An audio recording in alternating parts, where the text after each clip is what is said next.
Kak, minta tolong Kak jelaskan tentang nama Natal atau dalam bahasa Inggris Christmas. Mengapa sampai dinamakan Natal?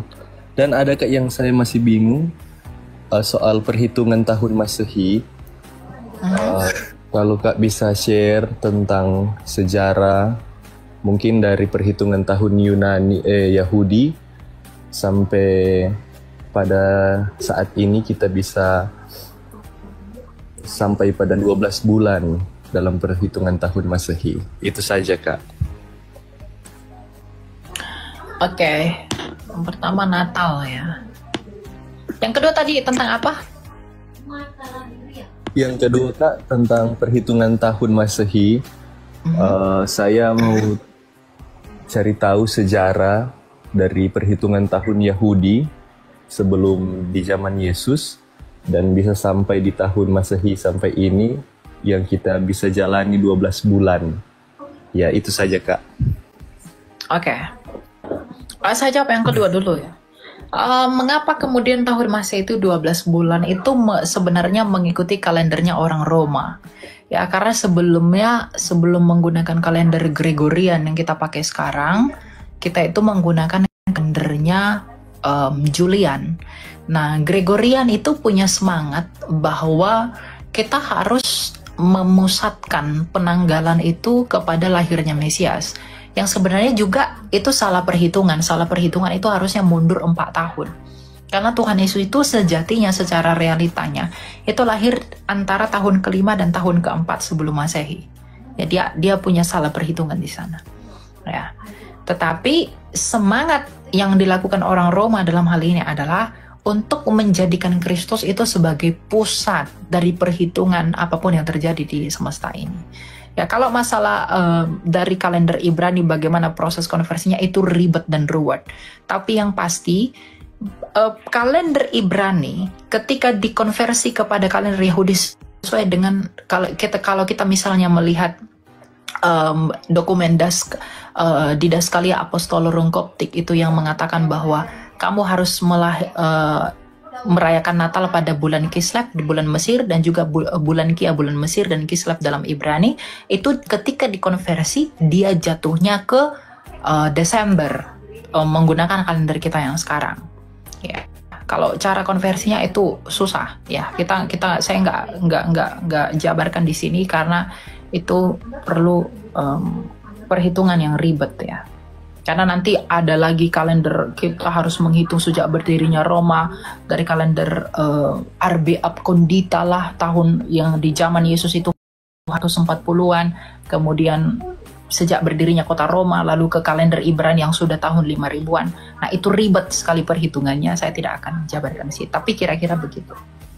Nah, mengenai kata Natal, Natal sendiri, ya, itu telah diperingati oleh para rasul dan itu adalah tradisi sorgawi.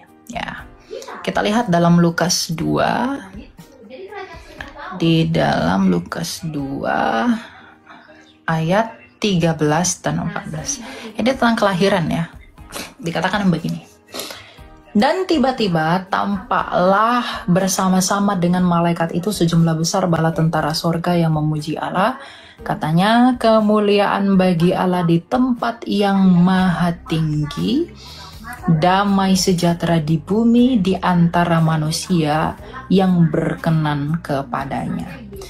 Ya, jadi Natal itu adalah tradisi orang Kristen di mana kita itu bersukacita sama seperti malaikat di surga bersukacita merayakan kelahiran Kristus Sang Mesias. Jadi apakah Natal itu tradisi? Betul, Natal itu adalah tradisi.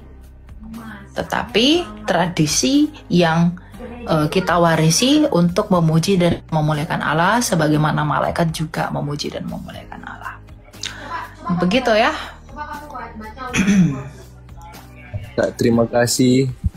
Terima kasih Kak. Ada lagi yang mau kamu tanyakan? Masih boleh Kak? Ya, silakan. Iya. Kak, kan di dalam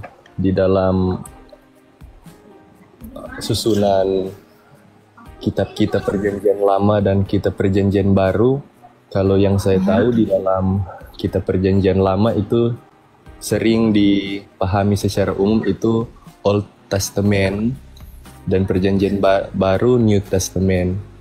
Nah, yang pernah saya dengar ada di antara perjanjian lama dan perjanjian baru tahun yang kosong. Nah, itu Kak, boleh tolong jelaskan?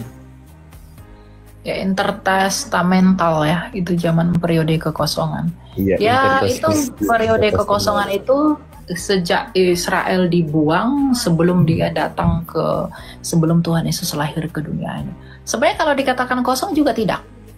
Karena kalau kita membaca Deuterokanonika, meskipun itu tidak diterima sebagai protokanon, tetapi hanya digolongkan sebagai anaginouskomena yang layak baca, karena memang yang menulis Deuterokanonika itu bukan para nabi, dan tidak ada literatur Ibraninya. Tapi kita bisa melihat bahwa apa yang terjadi pada masa itu, di tengah-tengah kekosongan itu dicerminkan melalui Deuterokanonika. Nih, saya pakai kitab suci yang ada Deuterokanonikanya. Ya, kita bisa tahu, misalnya kita bisa melihat kenapa Tuhan Yesus itu mengatakan akulah terang dunia pada hari raya Hanukkah.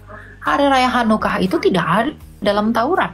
Hari raya Hanukkah itu adalah hari raya terang yang memperingati pemulihan bait Allah yang dinajiskan oleh Antiochus Epiphanes tahun 168 Masehi, di mana dia menganiaya orang Yahudi, menajiskan bait Allah dengan babi, ya, dia merusak semua ornamen dan benda-benda kudus milik bangsa Yahudi.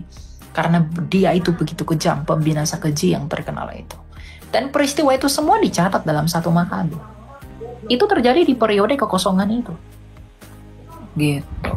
Jadi kalau dikatakan apakah ada tidak ada, sebenarnya ada. Lagi pula, Septuaginta itu diterjemahkan pada periode kekosongan itu. Ya, pada masa Helenisasi, di mana dunia pada masa itu di bawah pengaruh Yunani, maka orang-orang pada masa itu menerjemahkan, orang yang menerjemahkan kitab suci mereka yang berbahasa Ibrani, Proto-Hebrew, itu menjadi berbahasa Yunani, perjanjian lama, yang tadinya bahasa Ibrani diterjemahkan menjadi bahasa Yunani. Di Alexandria oleh 72 rabi-rabi. Nanti kamu baca di Sefaria, siapa aja nama 72 rabi itu ada di sana datanya. Ya. Nah, 72 rabi ini menerjemahkan bahasa Alkitab perjanjian lama yang berbahasa Ibrani itu ke dalam bahasa Yunani. Nah, itulah Septuaginta. Itulah yang dipakai Tuhan Yesus ketika dia di bait Allah. Gitu. Jadi bukan tidak ada. Nah, itu Kak yang sebetulnya itu yang jadi dilematis, karena ada sesuatu yang sebetulnya bermakna di dalam masa itu, tetapi di dalam penerjemahan bahasa Ibrani ke bahasa Yunani, nah itu yang mungkin saya pikir ada hal-hal penting yang perlu ditambahkan dari 72 orang itu, tetapi pada akhirnya tidak ditambahkan. Karena dalam masa terjemahan kan melewati juga bahasa Latin yang Vulgata Latin. Vulgata itu baru di abad ketiga, Vulgata itu nggak ikut di sini. Vulgata belakangan. Iya, itu sesudah. Septuaginta adalah naskah yang paling dipercaya. Iya, itu kan setelah Septuaginta kan diterjemahkan di dalam Vulgata Latin untuk berbahasa Latin yang dipakai di Roma. Nah, jadi yang sebetulnya jadi permasalahan sendiri yang saya pikir ada hal-hal yang sebetulnya perlu ditambahkan, karena itu juga memiliki makna yang sangat baik untuk kita mungkin bisa dimaknai di masa-masa saat ini, karena seperti yang kakak jelaskan tadi tentang bagaimana itu Yesus Kristus sebagai terang, saya pikir itu bisa saja direfleksikan secara teologis di dalam pemaknaan Natal seperti ini. Itu saja Kak. Ya, itu hanya penambahan makna saja. Kitab suci nggak bisa tambah-tambah. Jadi nggak ada istilahnya itu kurang lalu ditambah-tambahin tulisannya, nggak bisa. Tapi pemaknaannya bisa berkembang. Pemaknaannya bisa, ya. Terima kasih Kak, itu saja. Nanti kalau ada lagi nanti naik. Oke, siap-siap. Oke.